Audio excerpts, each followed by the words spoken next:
Alam mo nang lihim namin kaya siguradong hindi ka na namin hahayaan na mabuhay pa. Akala niyo natatakot ako? Pinaghandaan ko kayo. Hindi niyo na may pagpapatuloy ang masama niyong balak dahil tatapusin ko kayo ngayon. Ipinapaalala niya na huwag kang makakalimot na tumawag sa kanya dahil siya lang ang makapagliligtas sa iyo sa kahit anong kapahamakan. Bago natin simulan ng kwento, please like and share the video at huwag na din kalimutang mag-subscribe.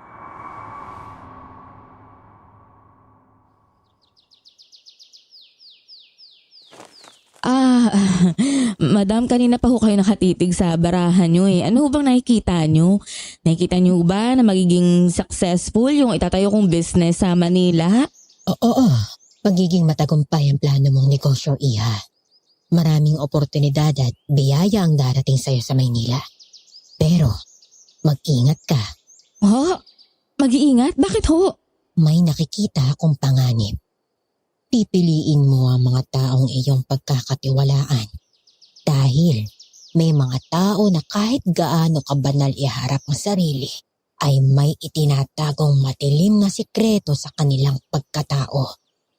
Kung hindi ka mag-iingat, maaaring kapahamakan ng kahantungan mo. Magbalik loob ka rin sa Diyos dahil walang imposible sa Kanya. Magandang araw sa inyong lahat. Ako nga pala si Catherine. Kung ang iba mas gusto nilang itago ang kanilang totoong pangalan, ako gusto kong sabihin ang totoo kong pangalan para mas maramdaman ko na ako talaga ang nagkikwento ng aking karanasan na isishare ko sa inyo at sa inyong mga listeners. Sa dami ba naman ng Catherine sa Pilipinas at sa buong mundo, sigurado naman akong hindi ako basta makikilala. Pero kapag napakinggan ito ng mga taong involved sa naranasan ko, sigurado akong makikilala nila na ako ang nagpadala ng istorya para sa inyong channel. Itatago ko na lang ang pagkakakilanlan ng mga taong involved, lalo na ang best friend ko dahil tiyak na aawayin niya ako kapag pinangalanan ko siya. Ang isishare kong karanasan sa inyo ay isa sa mga bagay na kahit kailan ay hindi ko naisip na mangyayari sa akin. Noon, aminado ako na tinalikuran ko ang Diyos. Naging masyado akong mapait sa buhay dahil sa sunod-sunod na trahedya at kalungkutan na naranasan ko. Pakiramdam ko lahat ng bagay sa mundo ay nagkaisa para pasakitan ako. Halos isumpa ko ang Diyos noon. Sa sobrang galit ko naisip kong walang kwenta ang Diyos. Wala akong ibang sinisisi kundi siya. Kung totoo na may Diyos, bakit niya hinayaan na mangyari ang mga malulungkot na nangyari sa akin? Kaya naman dumating ako sa puntong idineklara ko ang sarili ko na isang atheist o taong hindi naniniwala sa Diyos, sa anumang uri ng Diyos o kahit sa anumang supernatural na nilalang. Sa madaling salita, wala na akong pinaniniwalaan. Tinanggal ko na ang sarili ko sa mga konsepto ng relihiyon, ng pananampalataya at ng anumang bagay na may kinalaman sa Diyos. Umiiyak ka na naman. Bes, move on. Hindi pa katapusan ng mundo. Bes, hindi ko mapigilan na hindi maiyak eh. Isang buwan na pero parang kahapon lang. Hindi ko pa rin matanggap na wala na siya. Wala na si Harry. Hindi ko alam kung paano ko tatanggapin na wala na siya sa buhay ko. Alam mo, kasalanan to ng Diyos eh. Kinuha niya lang naman yung taong mahalaga sa akin. Lahat na lang na nagmamahal sa akin, kinukuha niya. Bes, naiintindihan kita. Alam ko kung gaano mo kamahal si Harry. At alam kong napakasakit para sa'yo ang pagkawala niya. Pero hindi mo dapat isisi sa Diyos yung nangyari. Sino sisisihin ko? Siya lang naman yung dahilan ng lahat ng pagdurusa ko eh. Ang masakit pa, si Harry. Bakit siya pa yung kinuha niya? Una si Ma'am, si Dad, binawi niya. Alam mo hanggang ngayon, masama pa yung loob ko sa pagkamatay nila sa aksidente. Tinatanong ko yung Diyos kung bakit sa dinami-dami naman ng tao sa mundo. Bakit yung parents ko pa? Bakit hindi na lang yung mga masasamang tao yung kunin niya? Nung nawala si na mama at dad, naiwan ako mag-isa. Ano gusto mo gawin ko? Abutin na nga lang nandiyan ka eh. Tapos si Harry. Si Harry naging sandalan ko eh. Lalo na siya. Siyang naging katuwang ko sa panahon. Hindi ko alam kung paano haharapin lahat. Sa bawat luha, paghihirap, siya yung nagbigay sa akin ng lakas at pag-asa. Si Harry yung tumulong sa akin na muling magsimulang mangarap at magpatuloy sa buhay. Tapos pati siya wala na. Iniwan na niya ako eh. Pero Bes, hindi mo nga kailangan isisi sa Diyos ang lahat ng sakit na nararamdaman mo. Oo, mahirap. At hindi ko kayang ipaliwanag kung bakit nangyari yung mga bagay na nangyari. Pero hindi mo talaga dapat sisihin ng Diyos sa pagkawala ng mga mahal mo sa buhay. Bawat buhay may dahilan. At kahit gaano kasakit, may plano siya para sa atin. Okay? Anong plano? Sabihin mo anong plano niya na palagi akong saktan? Plano niyang sirahin yung buhay ko? Sunod niya babawian ikaw? Alam ko pag nangyari yun, hindi ko nakakayanin. Baka ikamatay ko na. Hindi mo ba naiisip na ang pagkawala ng mga mahal mo ay hindi tungkol sa pag-abandona ng Diyos? Hindi niya tayo pinababayaan. Pero may mga bagay lang talaga na hindi natin kayang kontrolin. Ang mga bagay na nangyayari sa atin, kahit gaano kasakit yan, hindi palagi may sagot kaagad. May mga bagay na pinagkakaloob sa atin.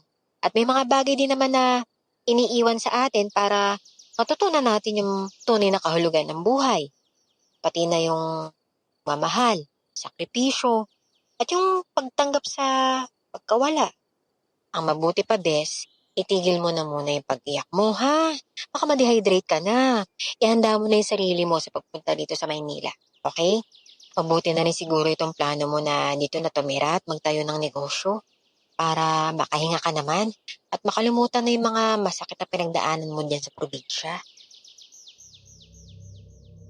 Kahit nagluluksa pa rin ang puso ko sa pagkamatay ng fiancé ko na si Harry dahil sa sakit na brain cancer, nagdesisyon ako na lisanin ang probinsya namin sa Romblon at magtungo sa Manila para kalimutan ang lahat ng masasakit na alaala roon.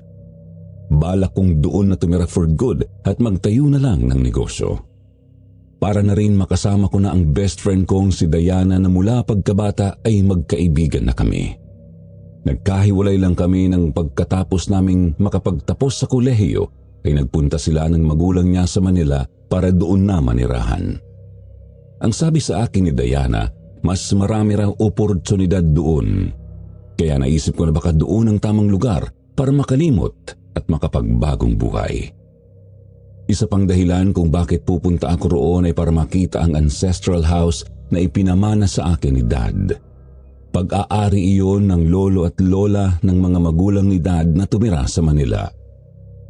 Pero may iba akong plano para sa ancestral house na yun. Bes! Welcome dito sa Maynila! Siguradong magugustuhan mo dito. Masaya ako. Kasi hindi ka na umiiyak ngayon. Pipilit ko magmalungkot, Bes. Ngayon nandito na ako, sisikapin ko na maging magaan yung buhay ko. Pero alam mo, sa totoo lang, hindi ko pa rin alam kung anong mangyayari sa akin sa Maynila. Hindi na ako babalik sa Romblon. Pagkatapos ng lahat ng mga kailangan kong ayusin dito, hindi na ako babalik na. Dito na ako sa Manila maninirahan, permanente na yun. Sisimulan ko na rin yung bahala kong itayong negosyo. Tsaka meron pa akong balak na gawin, Bes. Oh, ano naman yun, Bes? Bala ko kasing ibenta yung ancestral house na panamana sa akin ni Dad. Alam mo naman na hindi ako mahilig sa mga lumang bagay eh. Tsaka hindi ko kayang alagaan yung bahay na yun. What? Catherine! Bes, bakit naman? Pinamana sa'yo yun ng dad mo. May sentimental value yun. Ano ka ba? Bahagi na ng pamilya niyo yung bahay na yun. Sayang naman to ibebenta mo, no? Ay naku, hindi ko kayang tumira sa bahay na yun na puno ng mga alaala na hindi ko pa kayang harapin. Paano makaka-move on kung patuloy ko makikita yung mga bagay na magpapaalala sa akin sa nakaraan ko? Kung ibebenta ko na lang, may magagamit pa akong pera para sa itatayo kong negosyo. Nanghinayang kong galawin yung pera niwan sa akin ni Dad eh. Kaya sa pagbebentahan na lang ng bahay ko, kukunin yung puhunan. Ay, nako. Alam mo kung ako sa'yo, pag-isipan mo munang maigi yan. Huwag kang magpadalos-dalos. Tara, puntahan natin yung bahay na pinamana sa'yo. Tingnan natin kung karapat-dapat mo nga bang ibenta. Bes, desidido na ako. Nanginayang ka ba? Eh di kung gusto mo, ikaw na lang yung bumili. Gaga, kung meron nga lang ako malaking pera, ako nabibili nun. Eh kaso, ayaw naman kitang baratin, no? Eh di kung hindi mo ibilin, tulungan mo na lang ako makakuha ng buyer. Kapag nabenta ko yung bahay, hahatian kita dun sa pinagbentahan nun. Nagpaunlak ang best friend kong si Diana na samahan ako para makita ang ancestral house. Sumakay ako sa kotse niya at pinuntahan namin ang address na sinabi sa akin ng abogado ng pamilya namin. Kahit kailan kasi ay hindi ko pa napuntahan o nakita ang ancestral house na yun. Ilang minuto lang ay narating na namin ang lugar. Hindi ko na lang sasabihin kung saan yun dito sa Manila para na rin sa privacy. Pero nang makita namin ang harap ng bahay, napahinto kami ni Diana at nanlaki ang mga mata namin. Bes, ito ba yun? Ang laki, grabe. Para tayong bumalik sa lumang panahon ah. Huminga ako ng malalim at tumingin sa harap ng bahay. Kahit may kalumaan na yun, hindi maikakaila ang ganda ng istruktura nito. Ang mataas na gate na bakal ay may intricate na disenyo at ang malaking pintuan ng bahay ay gawa sa makapal na kahoy na may ukit ng mga bulaklak. Oh, bes, mukhang ito na nga yun. Di ko yun expect na ganito kalaki to. Parang hirap paniwalaan na akin na to. Binuksan ni Diana ang pintuan ng kotse at bumaba kami pareho. Habang lumalapit kami sa gate, may isang lalaki na lumabas doon. May dala siyang walis at mukhang abala sa paglilinis ng bakuran. Lumapit siya sa amin at magalang na tinanong kung ako si Catherine. Ako si Catherine. Kayo ba yung caretaker dito? Tumango naman ang matandang lalaki na nagpakilalang si Mang Berto. Ang sabi niya ay matagal na raw siyang caretaker doon. Binata pa raw siya noong una siyang nagtrabaho roon. Tinawagan daw siya ng abogado ng pamilya namin at sinabihang pupunta ako roon para makita ang minana kong ancestral house. Hindi ko naman naiwasang magulat sa sinabi niya. Sa isip ko ay matagal na pala talaga ang bahay na yun. Wow, Bes ah. May sariling caretaker ka pa pala? Mukhang mayaman talaga yung pamilya nyo noon ah. Sinabi mo pa, girl. Mayaman yung pamilya ng lolo-lola ko sa father's side. Tsaka sa pagkakaalam ko, may lahi pa silang Kastila. Eh hindi naman maipagkakaila na may lahi kayong Kastila, no? Napakaganda mo kaya. Olive tone ng balat. Tapos ang tangos pa ng ilong mo, girl. Sana all. Napangiti ako sa sinabi ni Diana. Sasagutin ko pa sana siya ngunit muling nagsalita si Mang Berto. Ililibot daw niya kami sa buong bahay. Binuksan ni Mang Berto ang gate at pinapasok kami ni Diana. Habang naglalakad kami papunta sa malaking pinto ng bahay, hindi ko maiwasang mamangha. Kahit halatang luma na, nananatili pa rin ang ganda nito. Pagpasok namin sa loob, lalo akong napahanga. Ang loob ng bahay ay puno ng mga antigong kagamitan, mga lumang upuan, mesa at chandelier na tila may nakatagong kwento sa bawat isa.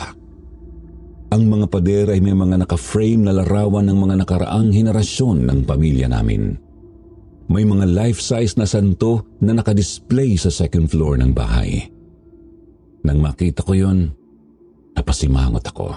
Sa isip ko, kapag ibinenta ko ang bahay, susunugin ko ang mga yon. Isang malaking kahangalan lang ang magkaroon ng mga ganon.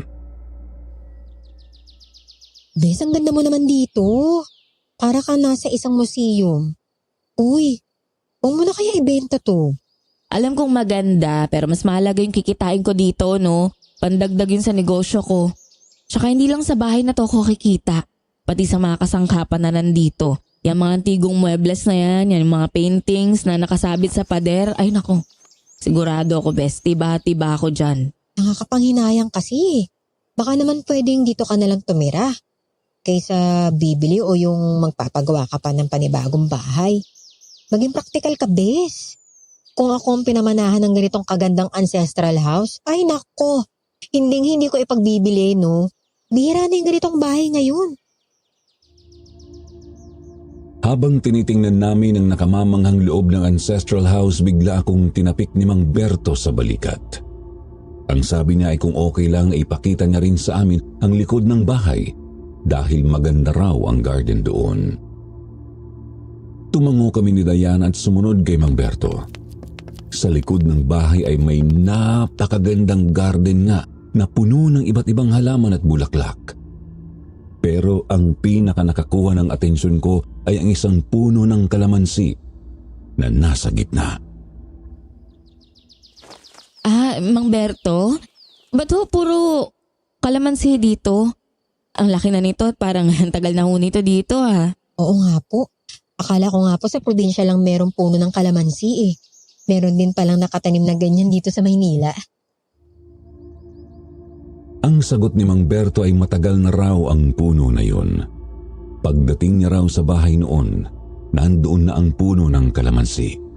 Kahit daw sina lolo at lola ay hindi alam kung bakit merong puno ng kalamansi na nakatanim doon. Pero ang sabi pa ng matanda, ang bunga raw ng kalamansi ay napakabisa na gamot sa ubo at sipon, kaya hinayaan na nandoon ang puno. Nilapitan ko at tinitigan ang puno ng kalamansi. Tila ba may kakaibang saya na hatid yun sa akin? Para bang kapag nakikita ko ang puno, gumiginhawa ang pakiramdam ko. Mukhang masarap yung katas ng kalamansi, Mang Berto.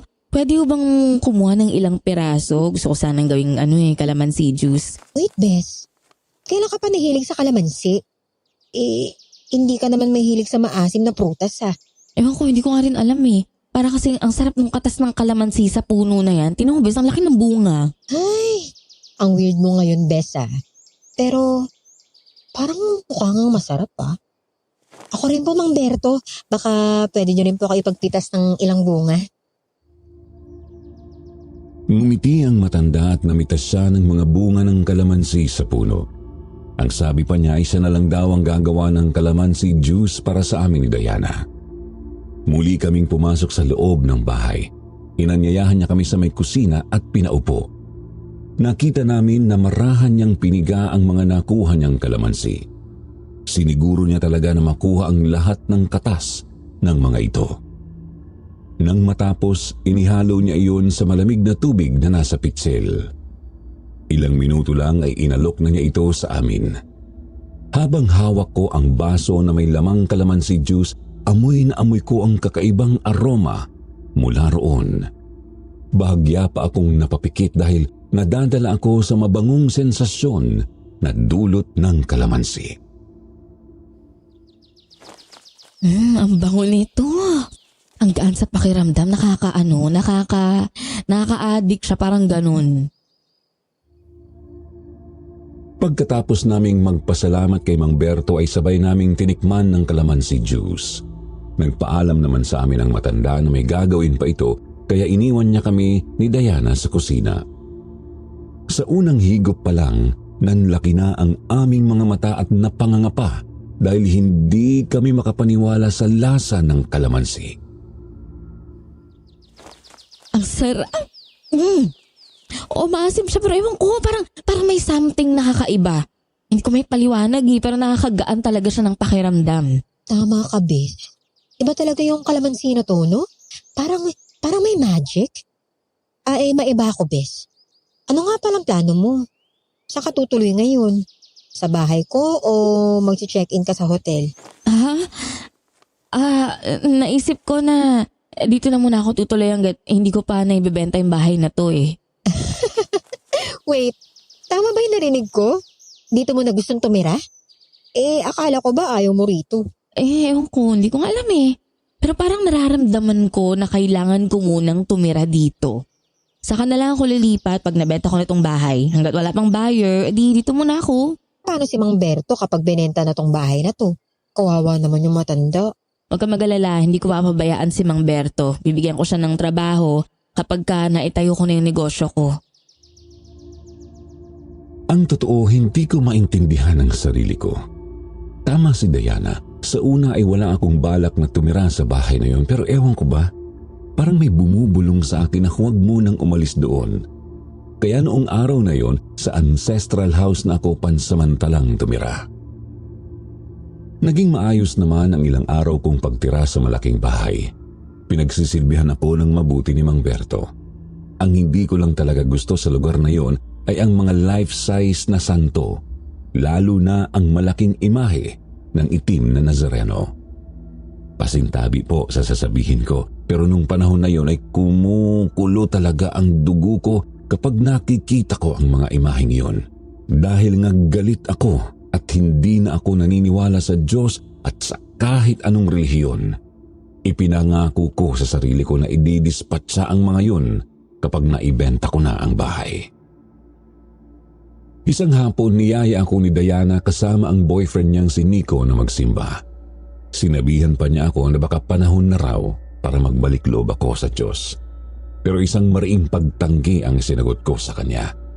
Sinabi ko na mas gusto ko pang magkulong sa loob ng bahay kaysa magsimba.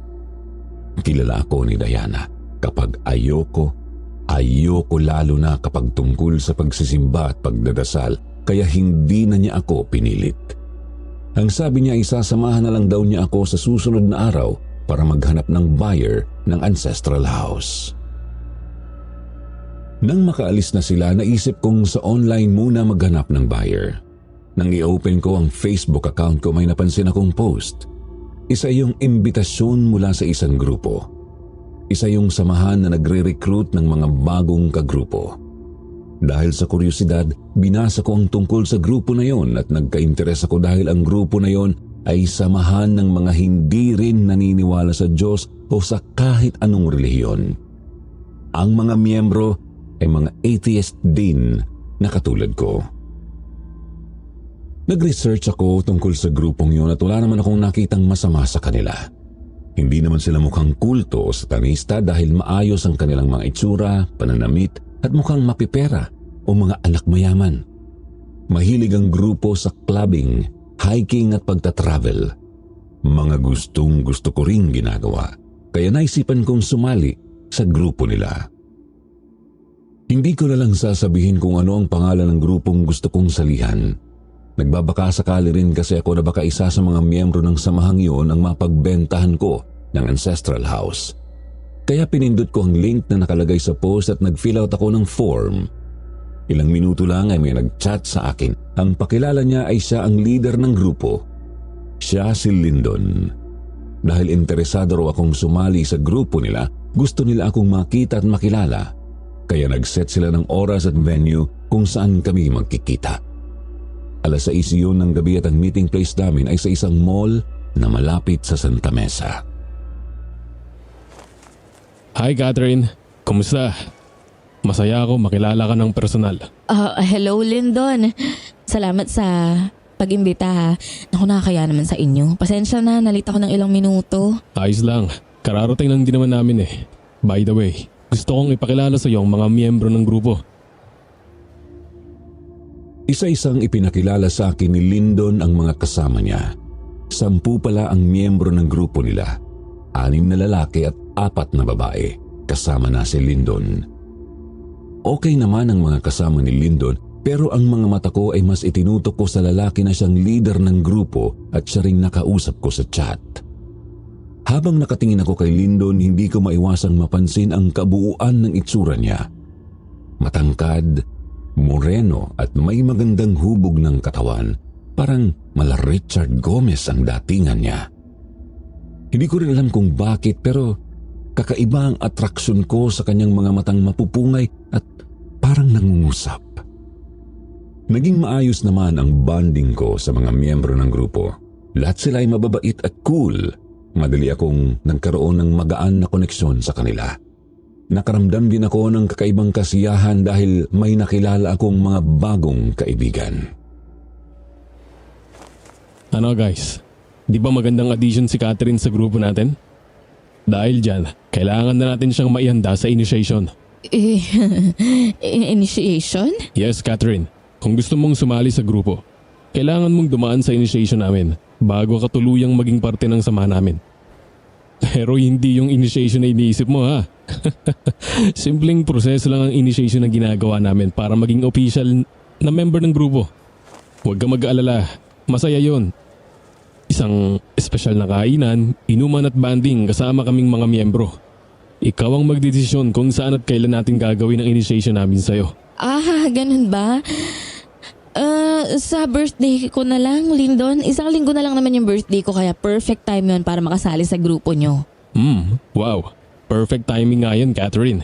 Mas maganda kapag sa mismong araw ng kaarawan mo natin gagawin ang initiation para mas epektibo. Ha? Epektibo? Anong epektibo?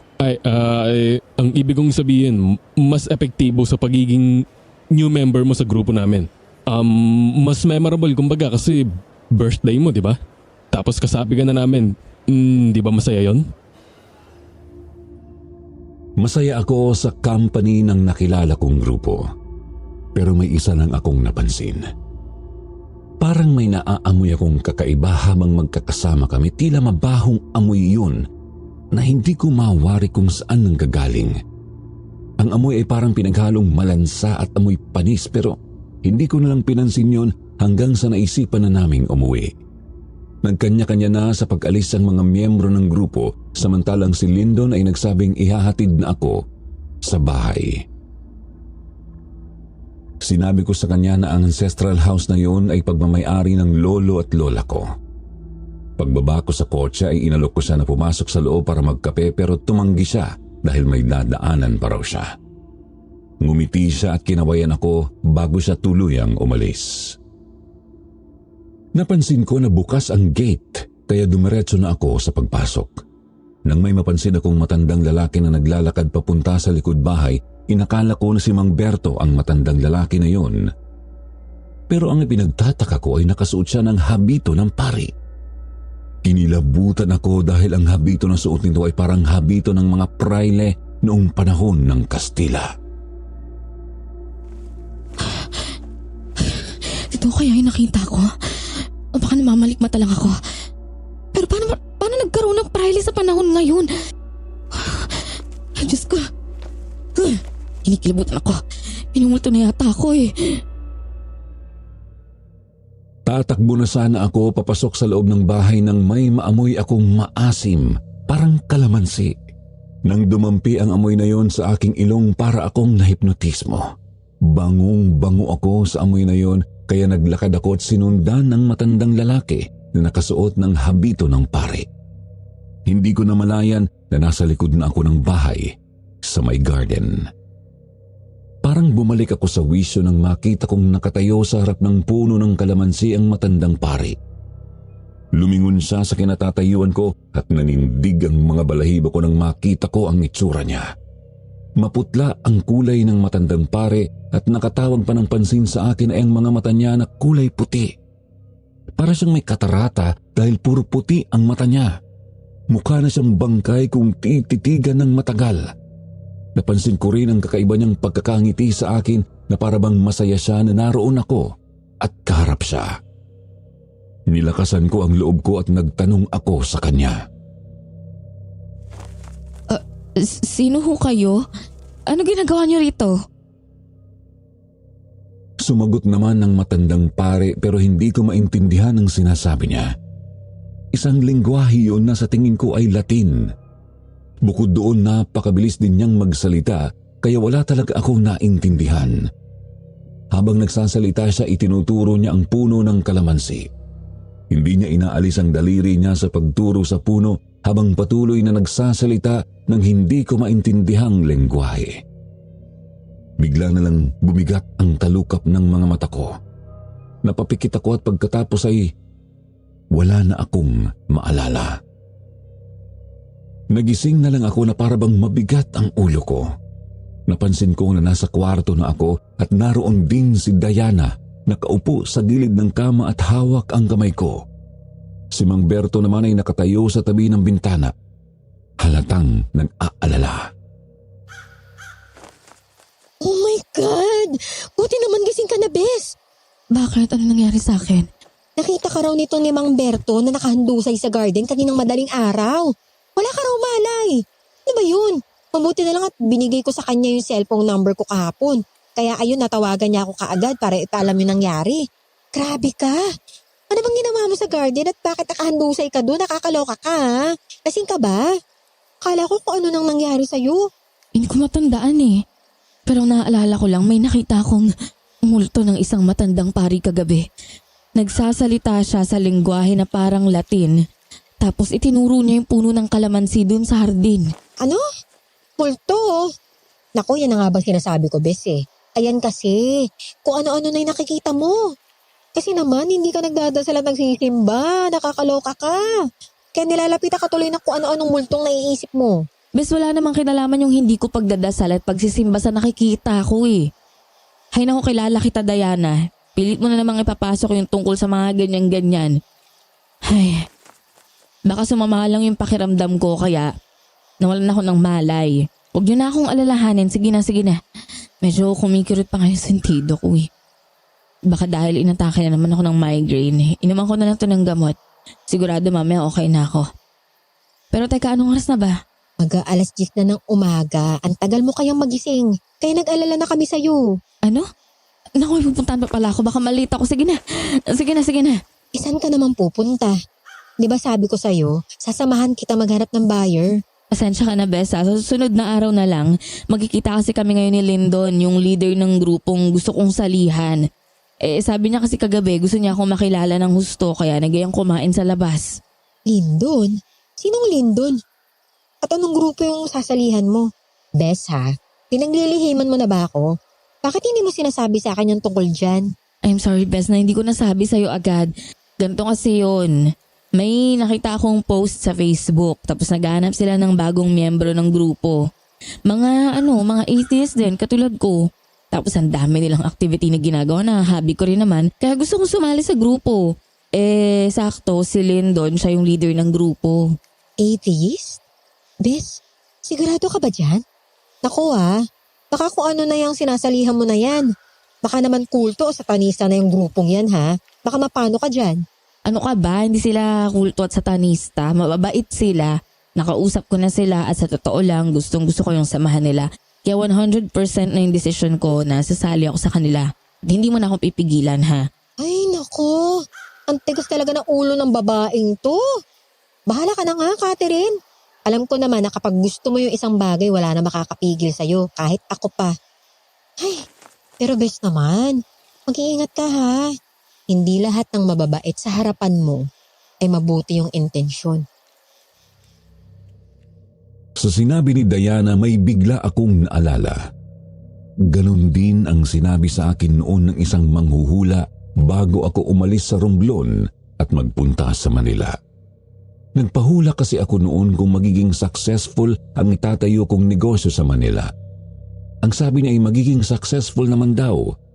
Pero mag-iingat daw ako sa mga taong makikilala ko. Pero binaliwala ko yun dahil wala naman akong nararamdamang hindi maganda kay Lyndon at sa mga kagrupo niya. Salamat sa payo mo, Bes. Pero kaya kong sarili ko. Di bang sabi mo mag-move on na ako at kalimutan ko na yung mga mapapait na karanasan ko, di ba? O ito na yun. Masaya ako sa company nila kahit isang araw ko pa lang silang nakikilala. Tsaka at least kapag kasama ko sila, nakakalimutan ko yung lungkot ko. Huwag ka mag-alala. Ha, ikaw pa rin naman ang best friend ko eh. Kailangan ko lang ng iba pa sigurong mga kaibigan na masasandalan bukod sa'yo. Lalo na pare-pareho kami ng paniniwala. Pare-pareho kaming di naniniwala sa Diyos. Wala na namang nagawa si Diana sa gusto ko. Pailing-iling lang siya na nagpaalam na sa akin at nagsabing babalik na lang sa ibang araw. Si Mang Berto naman ay lumabas na rin ng kwarto at may mga gagawin pa raw sa likod bahay. Ako naman ay bumangon na sa kama para mag-ayos ng sarili. Habang nagbibihis ako at naghahanda para sa muli naming pagkikita ni Lyndon, hindi ko maiwasang maalala ang matandang pari na nakita ko kagabi. Kaya bigla na naman akong kinilabutan. Ano kaya ang koneksyon niya sa puno ng kalamansi sa likod bahay at ano kaya ang sinasabi niya sa lengguwaheng Latin na hindi ko maintindihan? Pero pinilit kong huwag na munang isipin ang nakita ko at itinuon ko na lang ang sarili ko sa pagkikita namin ng leader ng grupong gusto kong salihan. Nagkita kami ni Lyndon sa isang restaurant sa Quezon City. Nang makita ko siya ulit, halos mapanganga ako dahil mas lalo siyang gumwapo sa suot niyang kulay itim na long sleeve na bumagay sa moreno niyang balat. Hi, pasensya ka na, Lyndon. Medyo natagalan ako. Ayos lang, Catherine. Salamat at nakapunta ka. Pumunta ako kasi gusto rin kitang makilala eh. Bilang ikaw naman yung leader ng sasalihan kong grupo, ayoko namang mapahiya. Nako, napipressure ka ba, Catherine? Gusto kong makipag-meet ulit sa'yo. Hindi para i-pressure ka, kundi para mas makilala rin kita. Lalo na't sasali ka sa grupo namin. Alam mo ba na tuwang-tuwa sa iyong mga kasama ko? Gusto ko nila dahil sa sense of humor mo at napaka-friendly mo raw. Kaya nga hindi na kami makapaghintay na maging official kang miyembro ng grupo. Tsaka excited na rin ang lahat dahil sa nalalapit mong kaarawan. Talaga? Eh, hindi rin naman kasi mahirap pakisamahan yung mga kagrupo mo eh. Ano bang gagawin natin sa initiation na yan? Ang sabi ko nga nung una, simpleng initiation process. Dahil birthday mo, isa lang itong masayang party. May inuman, kainan at syempre, banding ng buong grupo. Isa sa mga kasama ko ang magluluto ng espesyal na pagkain para sa birthday mo. Gusto naming maging espesyal ang araw na yun para sa'yo. Sa narinig ko, mas lalo akong na-excite. Nararamdaman ko na ang pagiging parte ng grupo ni na Lyndon ang siyang makakatulong sa akin para tuluyan ng makalimot. Grabe. Parang ang saya-saya ng plano nyo, no? Hindi ko na tuloy mahintay yung birthday ko. Kapag official ka ng miyembro, isasama ka na rin namin sa mga out-of-town activities at travels. Alam ko kung gaano mo ka gustong makalayo sa mga masasakit na alaala mo sa Romblon. Kaya right decision talaga ang pagsali mo sa amin. Nasabi ko na rin sa kanila kung bakit gusto kong sumali sa grupo nila. Sumagi tuloy sa isip ko ang pagkamatay ng mga magulang ko at ng fiancé kong si Harry.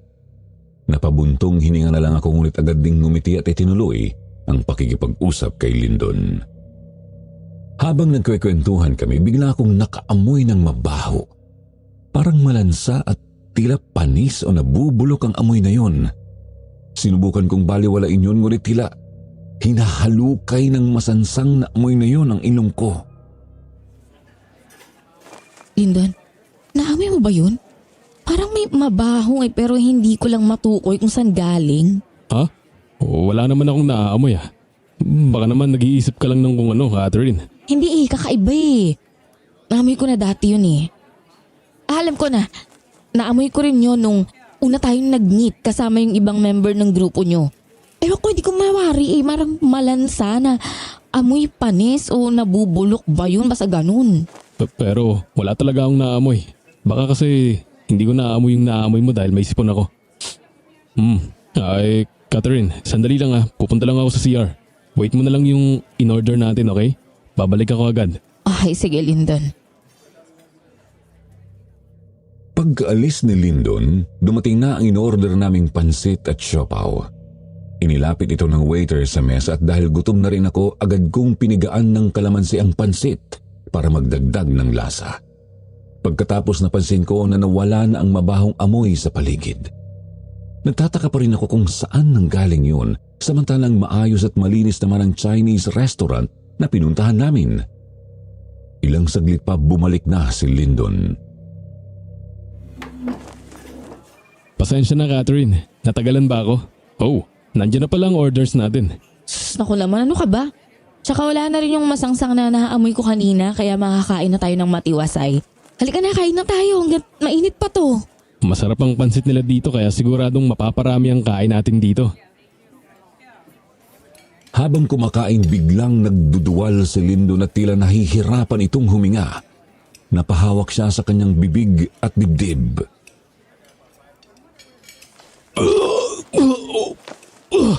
Bakit? Anong problema?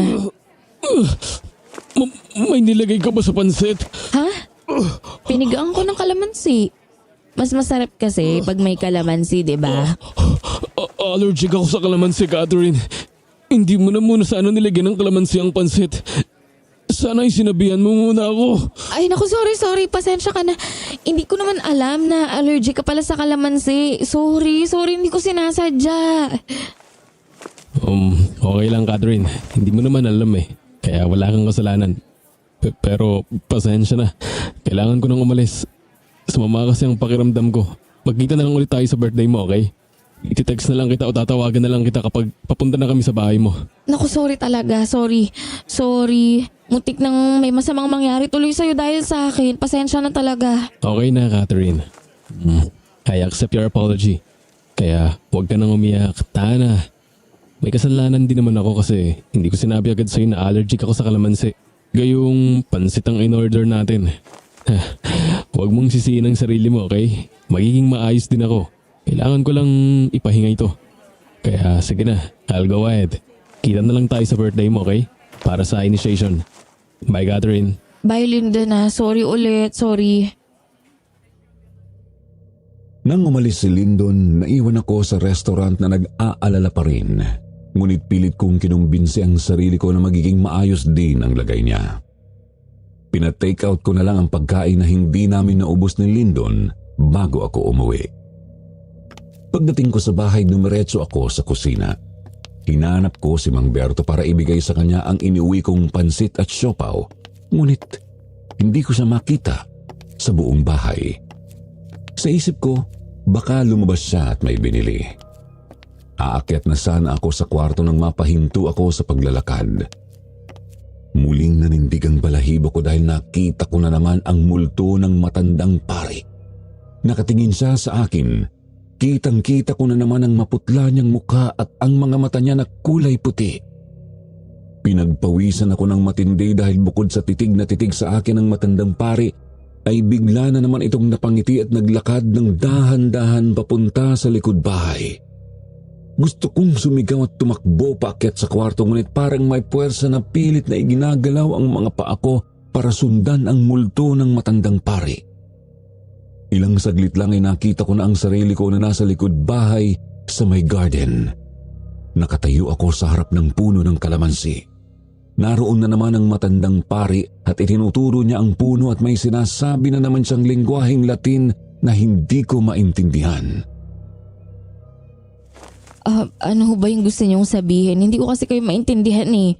Anong kinalaman ng puno ng kalamansi na yun sa inyo? Sa akin, sa bahay na to. Ngunit kahit ilang beses ko siyang kausapin at tanungin, patuloy lang siya sa pagsasalita ng mabilis sa lengguaheng hindi ko maintindihan habang itinuturo pa rin ang puno ng kalamansi. Ilang sandali pa ay may narinig akong pamilyar na boses na tumawag sa akin. Si Mang Berto yun, tinatawag ang pangalan ko.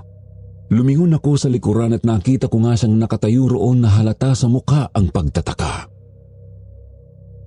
Ha? Mang Berto? Tinanong ako ni Mang Berto kung ano ang ginagawa ko sa likod bahay. Kakarating lang daw niya galing sa palengke pero narinig daw niya akong nagsasalita sa likod bahay. Ilang beses na raw niya akong tinatawag ngunit hindi ko raw siya pinapansin. Patuloy lang daw ako sa pagsasalita na may kinakausap sa harap ng puno ng kalamansi. Hindi niyo ba nakita, Mang Berto? May matandang pare, nakatayo siya dyan sa harap ko. May sinasabi ho siya sa akin, kaso lang di ko maintindihan eh. Tinuturo rin ho niya yung puno ng kalamansi. Ayan ho, siya. Napakamot sa kanyang ulo si Mang Berto. Ang sabi niya sa akin ay wala na daw siyang nakikitang ibang tao. Tanging ang puno lang ng kalamansi ang nasa harap namin. Nang muli kong lingunin ang kinatatayuan ng matandang pare, bigla itong nawala. Kinusot-kusot ko pa ang mga mata ko pero wala na roon ang multo ng matandang pare. Kinilabutan na naman ako. Sa tingin ko ay hindi na normal ang nangyayari sa akin. Ang daming tanong sa isip ko. Ano ba ang kailangan sa akin ng paring yun? Bakit siya napapakita sa akin? Bakit niya itinuturo ang puno ng kalamansi sa likod bahay? Dali-dali kong tinawagan si Diana at ikinuwento sa kanya ang muling pagpapakita sa akin ng multo ng matandang pare. Tulad ng dati, hindi na naman ito naniniwala at sinermonan na naman ako tungkol sa pagdadasal at pagsisimba. Hay nako, Bes, kung tungkol sa pagdadasal at pagsisimba na naman yan, sabihin mo, umuwi ka na. Hindi ang lintik na pagdadasal at pagsisimba na yan ang kailangan ko. Ang kailangan ko malaman kung bakit ako ginagambala ng multong pari na yon. Baka naman may kilala kang espiritista o di kaya psychic na makakatulong sa akin. Espiritista? Psychic? Wala akong kilalang ganyan. Yung gusto mong salihan na grupo. Baka yun. Baka sila may kilalang espiritista. Ayoko nga. Baka sabihin pa nila weird ako or kung ano-anong nakikita ko. Baka maudlot pa yung pagsali ko sa grupo nila, no? Malapit na yung initiation ko eh. Hindi pwede na hindi ako makasali sa grupo nila. Maya-maya ay nagsalita si Mang Berto. Ang sabi niya ay may kilala raw siyang espiritista na makakatulong sa akin. Agad kong ipinasundo sa matanda ang sinasabi nitong espiritista. 3:00 ng hapon nang makabalik sa bahay si Mang Berto. Ang sabi niya ay huwag na raw akong mag-alala dahil isinama raw niya ang matagal na niyang kaibigang espiritista. Marami na raw natulungan ang kaibigan niyang yun. Magaling daw ito. Matagal na raw niya itong kilala at may tiwala siya rito. Sa likod ni Mang Berto ay pumasok ang isang matandang babae na may daladalang itim na bag. Ipinakilala ito ni Mang Berto na ang pangalan ay Aling Cecilia. Nang makita namin ni Diana ang matanda, medyo nagulat pa kami dahil nakakatakot ang presensya nito. Ngunit nang ngumiti ito, biglang umaliwalas ang mukha niya. Good morning ho, Aling Cecilia. Pasensya na ako sa abala. Sabi raw ho kasi ni Mang Berto, kayo daw yung makakatulong sa akin. Walang problema, iha. Narito ako para tumulong. Naiintindihan kong hindi madaling sitwasyon ito para sa'yo. Pero gagawin ko lahat para masagot ang mga tanong mo. Galingan niyo po, Lola, ha? Para hindi na po minumulto tong best friend ko. Kinurot ko sa tagiliran si Diana dahil sa sinabi niya. Pero humingi naman siya ng paumanhin pagkatapos. Maya-maya ay binuksan na ni Aling Cecilia ang dala niyang bag at inilabas doon ang ilang piraso ng itim na kandila, insenso at ilang piraso ng papel na may nakasulat na kakaibang mga simbolo. Tumayo siya sa gitna ng sala. Itinaas ang kanyang mga kamay at nagsimula ng magdasal. Dinig na dinig namin ang malumanay niyang boses habang nagsasagawa ng kanyang kakaibang orasyon.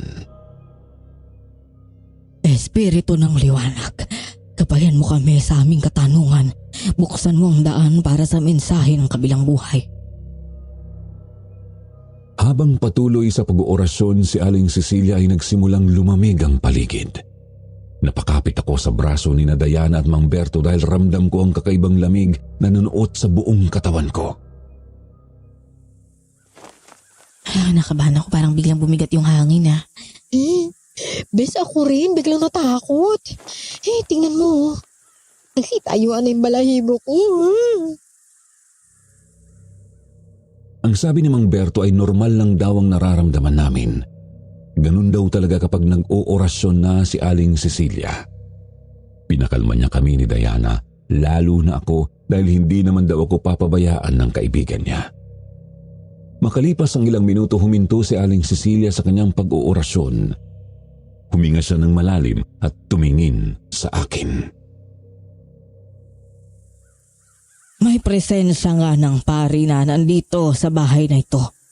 Ngunit hindi ako makakonekta sa kanya. Hindi ko matawag yung kaluluwa niya sa hindi ko malamang dahilan.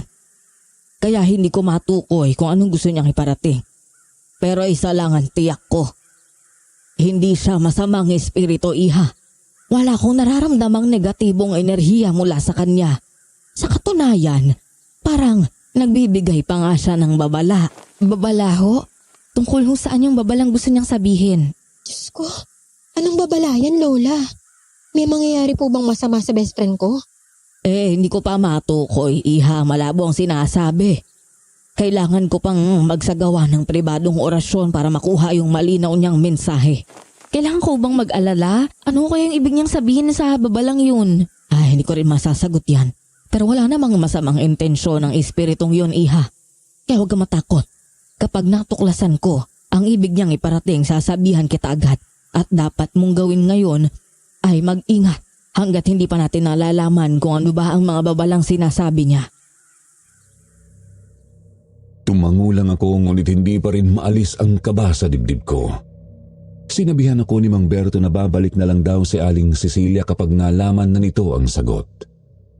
Pinagpahinga na niya ako sa kwarto at huwag ko na raw masyadong isipin ang pagpapakita sa akin ng multo ng pari dahil nalaman na namin na hindi naman pala ito masamang espiritu.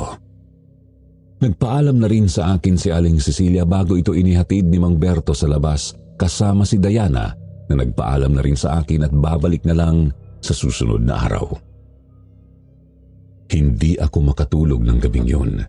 Patuloy akong binabagabag ng mga katanungan na umiikot sa isip ko tungkol pa rin sa multo ng matandang pari. Ano kayong gusto niyang iparating? Ano ba gustong sabihin ng pari na yun? Ano ba bala yung gusto niyang sabihin?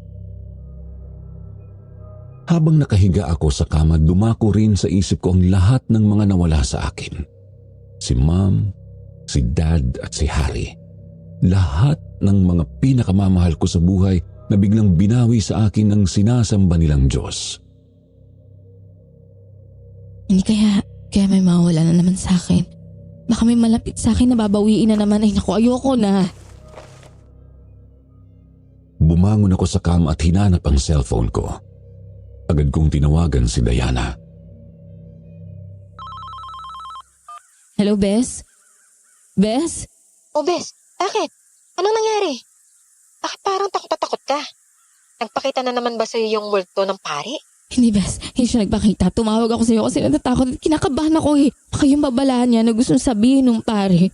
Baka may mawawala na naman eh. Baka may bawi na naman sa akin. Bes, baka ikaw na yung sumunod sa parents ko.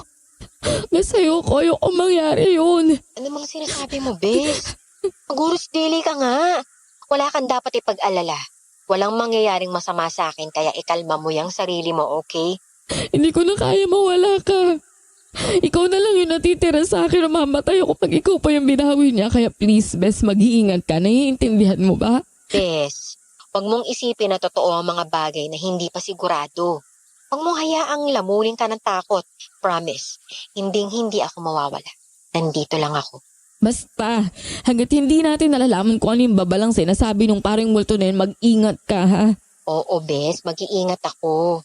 Ikaw rin ha, mag-iingat ka rin. Hindi ko rin kakayanin kapag may masamang nangyari sa'yo. Pagkatapos ng tawag na yon, kahit papaano ay napanatag ang kalooban ko. Bumalik ako sa pagkakahiga sa kama at di nagtagal, dinalaw na rin ako ng antok. Ilang araw ang lumipas at dumating na rin ang espesyal kong araw, ang aking kaarawan. Pagdilat ko palang tumunog na ang cellphone ko. Tumatawag si Diana. Happy birthday, Bes! Alam mo, sa totoo lang, hindi kita dapat babatiin eh. Kaso alam mo na, dahil loves kita, hindi kita matiis. Thank you, Bes. Oo, alam ko. At saka pasensya ka na talaga. Promise, babawi ako sa'yo bukas. Ay nako, sige na nga. Kahit gusto kitang makasama ngayon, pagbibigyan kita. Basta make sure ha, na safe ka dyan. Enjoy mong birthday mo. Oo naman. Uy, thank you talaga. Basta bukas, ha? I love you, Bes. Love you too, Bes. Enjoy your day. Kita tayo bukas ha. Pagkatapos ng tawag na yon ni Diana, muling sumiklab ang kaba at excitement sa dibdib ko. Hindi lamang dahil birthday ko, kundi dahil yun din ang araw ng initiation ko para maging bahagi ng grupo ni Lyndon. Buong araw abala ako sa paglilinis at pagde-decorate ng bahay. Kasama ko si Mang Berto na matyagang tumulong din sa akin. Kinagabihan, handa na ang lahat. Ngunit napansin ko na may kulang. Walang soft drinks. Mang Berto, baka ako pwedeng magpabili ng soft drinks para usana sa mga bisita eh. Parating na ho kasi sila. Kung okay lang naman ho, pasensya na ho. Tumango naman si Mang Berto pero ang sabi niya ay medyo malayo raw ang bilihan kaya baka matagalan siya. Ang sagot ko naman ay okay lang basta makabili siya ng soft drinks para sa mga bisita. Pagkaalis ni Mang Berto, saka naman dumating si Lyndon kasama ang mga miyembro ng grupo niya. Napansin ko na naman ang kagwapuhan ni Lyndon. mas lumitaw ang kagandahan ng katawan niya sa suot niyang hapit na t-shirt na kulay itim. Agad ko silang pinapasok sa loob ng bahay at pinaupo sa sala. Happy birthday, Catherine! Naku, ang laki pala at ang ganda ng bahay mo. Para kaming bumalik sa unang panahon ah. Salamat. Actually, itong ancestral house, pinamana to sa akin ng dad ko. Gusto ko na nga sanang ibenta to eh. Kaya naghanap ako ng buyer. Bakit mo naman ibebenta? Sayang naman kung ibebenta mo. Bihira nang magkaroon ng ganitong vintage na bahay. Anyway, ready ka na ba sa initiation mo? Oo naman, ready na ako. Excited na ako maging part ng grupo nyo eh. Very good. Tiyak na mag-e-enjoy ka sa company namin, Catherine. Kaya kailangan na nating umpisahan ang initiation. Isa sa mga miyembro ng grupo ang may dalang lutong ulam. Kinuha yun ni Lyndon sa kasama. Ito nga palang dala namin, Catherine. Nagluto itong si Marie ng espesyal na ulam. Ito ang pagsasalawa natin ngayong birthday mo at sa gagawin nating initiation. Nakakaya naman, nag-abala pa kayo. Pero salamat. Sige, ayusin ko muna yung mesa ha. Teka lang, mag-relax lang kayo dyan. Iniwan ko sila sa sala at pumunta ako sa kusina para ayusin ang hapagkainan. Habang nag-aayos, biglang tumunog ang cellphone ko. Napahinto ako sa ginagawa at agad itong sinagot. Si Aling Cecilia, ang espiritistang kaibigan ng Mang Berto, ang tumatawag sa akin. Napansin ko na kinakabahan ang boses niya sa kabilang linya. Catherine, iha ako to. Si Aling Cecilia. Itumawag ako kasi nakuha ko na yung sagot sa tanong mo. Alam ko na ang gusto niyang sabihin sa'yo, yung matandang pare. Ano ho yun, Aling Cecilia? Ano ho yung sinasabi niyang babala? Binabalaan kanyang layuan mo yung grupong sinasalihan mo raw ngayon dahil ipapahamak ka nila, iha. Ano ho? Bakit? Ano yung ibig niyo sabihin? Ba't nila ako ipapahamak? Catherine, makinig ka. Makinig ka sa sasabihin ko. Ang grupong sinalihan mo ay mga aswang. Aswang? Totoo ba yung sinasabi niyo? May aswang ba sa panahon ngayon? Tsaka alam niyo kung totoo man na merong aswang, di ba sa mga probinsya lang may ganun? Totoo ang narinig mo, iha. Hindi lang sa probinsya may aswang, kahit saang lugar meron. Hindi mo ba napapansin ha? Kakaiba ang grupong yun? Wala ka bang naaamoy na kakaiba sa kanila? Amoy na mabaho, malansa, nabubulok. Kapag nakaamoy ka ng ganun, siguradong aswang sila. Bigla kong naalala na ang naaamoy kong kakaibang amoy na parang malansa, amoy panis at nabubulok nung kasama ko ang grupo ni Lyndon nung una kaming nagkita-kita. Pati na rin nung magkasama kami ni Lyndon sa restaurant. Doon na ako talaga kinilabutan dahil totoo nga ang sinasabi ni Aling Cecilia. At isa pa, kaya kanila gusto ay para gawin kanilang kalahi nila. Gusto ka rin nilang maging aswang. Hindi ko malaman kung paano ko patatanggapin ang mga narinig ko. Ang malamig na pawis ay bumalot na rin sa aking buong katawan.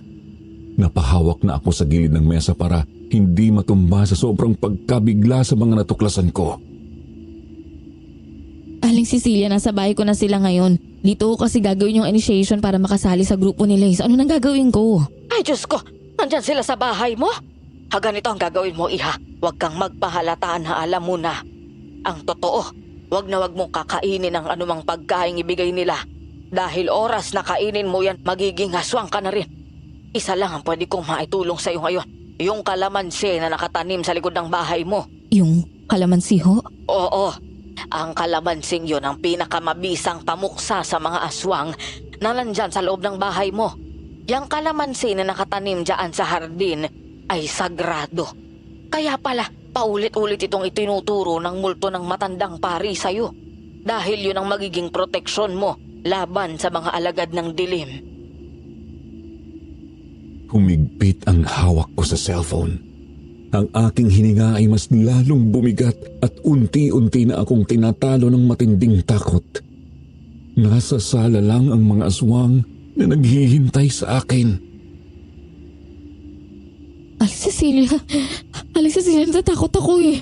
Si Mang Berto kasi natusan ko sa labas. Hindi pa siya bumabalik. Tsaka wala akong ibang kasama dito. Ako lang ho dito sa bahay. Nasa 10 yung aswang nasa sala ko ngayon. Aling Cecilia, laban ko sa kanila. Huminahon ka, iha. Magpakatatag ka. Gamitin mo yung kalamansi bilang panlaban. Teka't pupunta ako dyan agad ha. Tutulungan kitang mapuksa yung mga lintik na yan. Tatawagan ko rin yung kaibigan mo. Mabuti na lang at naibigay rin sa akin ang number niya. At isa pa pala, mas magiging mabisang panlaban ng kalamansi pag dinasalan mo ito. Dasalan mo ito, iha. Humingi ka ng tulong sa Diyos. Magbalik loob ka sa Kanya. Mas magiging malakas ang pangontrang kalamansi sa oras na dasalan mo yan. Pagkatapos ng tawag ay napailing ako. Bakit kailangan pang dasalan ang kalamansi? Pero wala na akong ibang magagawa kundi ang sundin si Aling Cecilia. Kung yun ang isa sa paraan para makaligtas ako, ay gagawin ko. Sa mga sandaling yun, nanginginig pa rin ang mga kamay ko sa takot. Nag-aapoy na ang kaba sa dibdib ko. Ngunit pinilit kong pinakalma ang sarili ko. Tumindig ako mula sa aking pagkakayuko at malalim na huminga. Dahan-dahan akong sumilip sa sala kung saan naroroon ang grupo ni Lyndon na nagbubulungan. Nanindig ang balahibo ko nang makita ko kung paano sila magbulungan. Kakaiba ang mga ngisihan nila na parabang tuwang-tuwa sila sa pinag-uusapan nila. Kinabahan ako. Sa isip ko ay pinag-uusapan na nila kung paano nila ako gagawing aswang. Napansin ko rin ang kakaibang pagngisi ni Lyndon sa mga kasama niya. Pinagkatiwalaan ko sila, lalo na si Lyndon. Ang akala ko ay mababait sila at sincere ang pakikipagkaibigan sa akin, yun pala ay may masama silang balak. Napapikit ako at nilakasan ang loob ko hanggang sa may nabuong plano sa isip ko. Pupunta sana ako sa likod ng bahay para mamitas ng kalamansi, pero naalala ko na may mga natira pa pala sa mga pinitas noon ni Mang Berto na nakalagay sa refrigerator. Ilang minuto pang lumipas, lumabas ako sa kusina. Kahit lampas ulo na ang kaba ko ay humugot ako ng kaunting tapang para harapin sina Lyndon. Nainip ba kayo? Pasensya na, naayos ko pa kasi yung mga pagkainan sa kusina. Ayos lang, Catherine. So ano, pwede na nating simulan ng initiation mo? Oo, pwede na. Excited na ako eh. Tara, doon na tayo sa dining.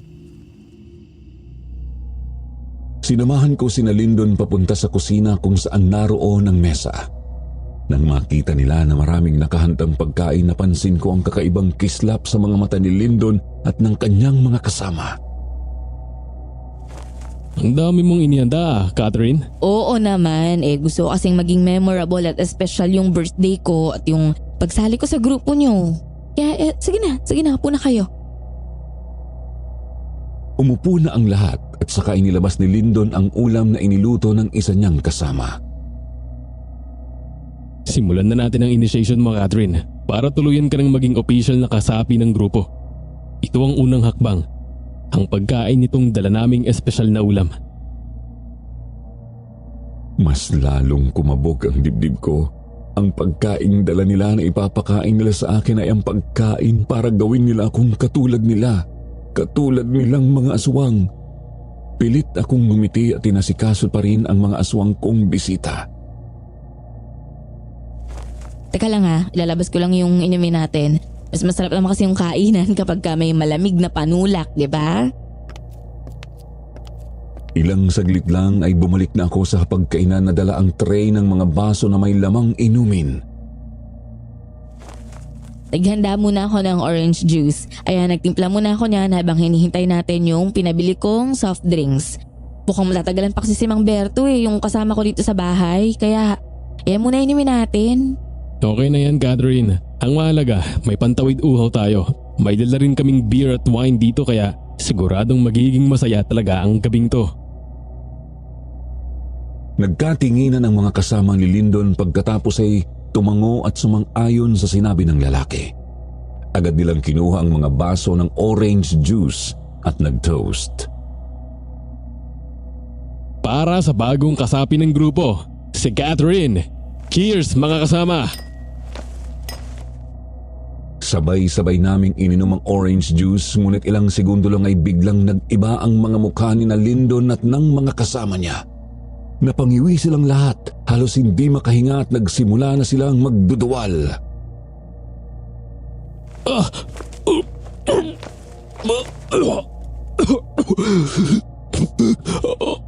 Anong nilagay mo sa orange?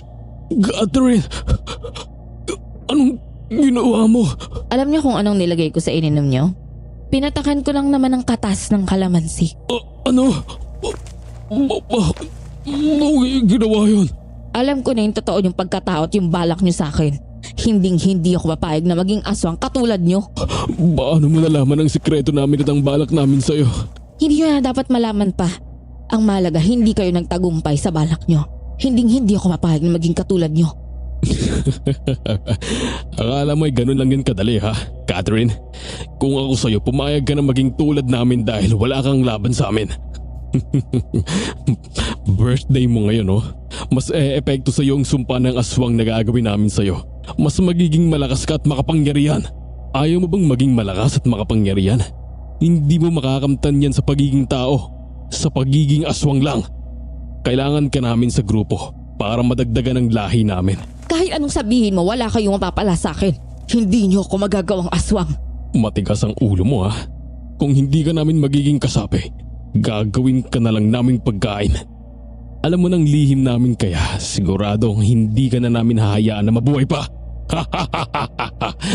Kung hindi ka magiging aswang, kakainin ka na lang namin. Biglang nagpalit ng anyo sina Lyndon at ang mga kasama niya. Ang kanilang balat ay naging parang putik na sobrang lagkit at ang amoy ay nakasusulasok, parang bulok at malansa. Lumitaw ang mahahaba nilang kuko at matutulis na pangil. Nagsimula silang lumapit sa akin at handa na akong sugurin, ngunit hindi ako natinag. Oras na para ilabas ang alas ko laban sa kanila. Kinuha ko ang pitsel na puno ng katas ng kalamansi. Mabuti na lang at maraming pinitas na kalamansi noon si Mang Berto sa likod bahay, kaya marami akong napigang katas ng kalamansi sa pitsel. Akala niyo natatakot ako? Pinaghandaan ko kayo. Hindi niyo na may pagpapatuloy ang masama niyong balak. Dahil tatapusin ko kayo ngayon. Itinaas ko ang pitsel na may lamang katas ng kalamansi at nagdasal ako ng taimtim. Habang umuusal ako ng panalangin ay hindi ko na napigilan ang sarili ko na maiyak. Amang makapangyarihan sa iyong mga kamay, inihahabilin ko ang aking buhay. Diyos ko, layo mo ako sa kasamaan. Protektahan mo ako at palibutan mo ako ng iyong banal na kalika. Matapos akong magdasal, ibinuhos ko ang katas ng kalamansi sa mga aswang. Napasigaw ang mga halimaw sa sobrang sakit. Nakita kong nasunog ang kanilang mga balat. Sabay-sabay silang nagkikisay. Di nagtagal ay unti-unting natunaw ang kanilang mga katawan. Muli akong nangilabot dahil habang nalulusaw ang kanilang mga katawan, dinig na dinig ko ang mga sigawan nila na parang umiiyak na mga demonyo. Ang amoy ng nasusunog nilang mga laman ay bumalot sa buong kabahayan.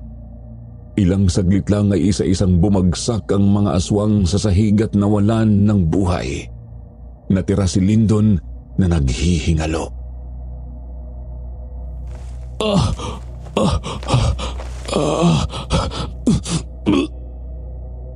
Hindi ko akalain na mapupuksaan mo kami. Yan ang dapat mangyari sa inyo para wala na kayong mabiktima. Hindi na rin nagtagal si Lyndon at tuluyan na rin siyang namatay. Di nagtagal ang mga bangkay ng aswang ay naging amo. Maya-maya dumating na rin si Mang Berto, Aling Cecilia at si Diana. Laking gulat nila nang makita ang mga abo na nagkalat sa sahig. Ha? Napuksa mo na? Aling Cecilia, wala nang sila. Salamat sa muti na matandang pare. Sa kalamansi at sa Panginoon dahil nakaligtas ako sa mga aswang na yon. Bes, akala ko may masama na nangyari sa'yo. Ay, sabi ko na nga ba, hindi mapagkakatiwalaan yung grupo na gusto mong salihan eh. Tingnan mo, mga aswang pa pala. Ay, hindi ako makapaniwala na may aswang din pala dito sa Maynila. Dapat talaga nakinig ako sa'yo, Bes. Muntik na akong maging aswang, alam mo ba yun? Muti na lang talaga may tanim na kalamansi dito kung hindi napahamak na ako at tama yung sinabi nung manghuhula. Na Bes, ang mahalaga, ligtas ka na, ha? At tapatay mo na yung mga aswang. Alam mo, bilib ako sa'yo, Bes, ha? Ang tapang mo. Kinaya mong talunin yung mga aswang. Kakamot-kamot naman sa kanyang ulo si Mang Berto na takang-taka sa mga nangyayari. Nakita raw kasi niya na magkasama sina Diana at Aling Cecilia na nagmamadaling pumasok sa bahay kaya sinundan niya ang mga ito. Nagkatawanan na lang kami ni Diana at Aling Cecilia dahil walang kaalam-alam si Mang Berto. Ikinwento ko na lang kay Mang Berto ang mga nangyari kaya laging gulat din ng matanda sa mga narinig. Maya-maya nilapitan ako ni Aling Cecilia at kinausap. May importante pa akong sasabihin sa iyo, iha. Buo na ang impormasyong nakuha ko tungkol dun sa matandang paring nagpapakita sa iyo. Anong impormasyon yung nalaman niyo, Aling Cecilia? Ang paring iyon ay isa sa mga ninuno ng pamilya mo. Isa siya sa mga paring nabuhay nung panahon ng Kastila. Ang pangalan niya ay Padre Julian Hernandez na isang Kastila at kura paroko ng simbahan na matagal nang nawasak. Nasira ito noong World War II at yung simbahan na yon nakatayo noon sa lupang kinatitirikan ng ancestral house na ito. Hindi ako makapaniwala sa sinabing yun ni Aling Cecilia. Hindi ko akalain na tutulungan ako at ililigtas ng multo ng ninuno ng aking pamilya. Ang pari na ito daw, siya yung nagtanim ng puno ng kalamansi na nakatayo dyan sa hardin, iha. Hindi yan basta-basta puno. Sagrado yan at espesyal na puno. Ginamit niya yan noon ang binditadong tubig para diligan ang tanim ng kalamansi. Kaya kahit anong mangyari at ilang taon pang magdaan, patuloy iyang mabubuhay at hindi malalanta. Grabe. Panahon pa pala ng Kastila ang puno ng kalamansi na yun, Bes. Ilang daan taon nang nakalipas, buhay pa rin. Nakakaloka. Ginamit lang ng pari na instrumento ang sagradong kalamansi. Pero ang ginawa mong dasal, ang pinakamalaking, may naitulong sa'yo. Dahil walang imposible sa taimtim at taus-pusong panalangin, Catherine. At hindi lang babala ang sinabi niya sa'yo. Gusto rin niyang iparating na kailangan mong magbalik loob sa Diyos at gusto niyang manalig ka sa Kanya. Ipinapaalala niya na huwag kang makakalimot na tumawag sa Kanya dahil siya lang ang makapagliligtas sa iyo sa kahit anong kapahamakan. Sa mga sinabi ni Aling Cecilia, natauhan ako. Biglang may kung anong kumurot sa puso ko at isang malalim na kaligayahan ang dumaloy sa aking katawan. Napagtanto ko na tama ang mga taong nasa paligid ko. Tama kayo, Aling Cecilia. Tama si Padre Julian. Tama ka, Diana. Dapat ako magbalik loob sa kanya. Dahil utang ko sa kanya, nabuhay pa ako ngayon. Mula noon, nagbago na ako. Humingi ako ng tawad sa mga nasabi ko noon sa Diyos at nagbalik loob na ako sa Kanya. Palagi na akong nagdadasal at nagsisimba. Natutunan ko ng tanggapin ang mga malulungkot na pinagdaanan ko sa buhay at natutunan ko ulit na magtiwala at magpasalamat sa bawat araw na binigay sa akin ng Panginoon. Kaya buhat noon mas maluwag at panatag na ang pakiramdam ko dahil alam kong bukod sa mga taong nagmamahal sa akin, nandyan siya at palagi akong binibigyan ng lakas at ginagabayan. Matapos ang nakapanghihilakbot na karanasan ko sa mga aswang, makalipas ang ilang linggo ay naging normal ulit ang lahat. Ang ganda ng plano mo, Miss Hernandez. So tingin ko magiging successful ito. Really? Ay naku, thank you, Mr. Loriosa. Alam niyo, excited na ako na makatrabaho kayo. Ako rin. I'm sure this is just the beginning of a great partnership. By the way, Michael na lang ang itawag mo sa akin. Ay, sure. Catherine na lang din yung itawag niyo sa akin. Tinuloy ko ang pagninegosyo sa Manila at dito ko nakilala si Michael na naging investor ko sa aking negosyo. Mabait si Michael, madali kaming nagkasundo at naging magkaibigan. Kahit si Diana ay naging close din niya. Kung saan man hahantong ang pagiging malapit namin ni Michael, hindi ko pa alam. Pero kung dumating man sa puntong iniisip niyo, ipapaubaya ko na sa kapalaran. Sa tingin ko naman ay magiging masaya rin sa akin si Harry kung yun man ang mangyari. Hindi ko na rin itinuloy ang pagbebenta sa ancestral house. Dito na ako nakatira. Tulad ng pag-aalaga at pagpapahalaga ko sa ipinamanang bahay sa akin ni Dad, ganun din ang pag-aalaga at pagpapahalaga ko sa puno ng kalamansi na hanggang ngayon nakatanim pa rin at buhay na buhay pa. Iniisip ko nga kapag nakainkwentro ulit ako ng mga aswang, may panlaban na ako sa kanila. Hindi sila uubra sa sagradong kalamansi. Hanggang ngayon ay patuloy pa rin akong nagpapasalamat sa multo ng pari na ninuno ko pala na mula pa nang mapatay ko ang mga aswang na gustong mambiktima sa akin, hindi na rin nagpakita pa sa akin. Naway matahimik na rin ang kanyang kaluluwa at maging masaya sa kabilang buhay.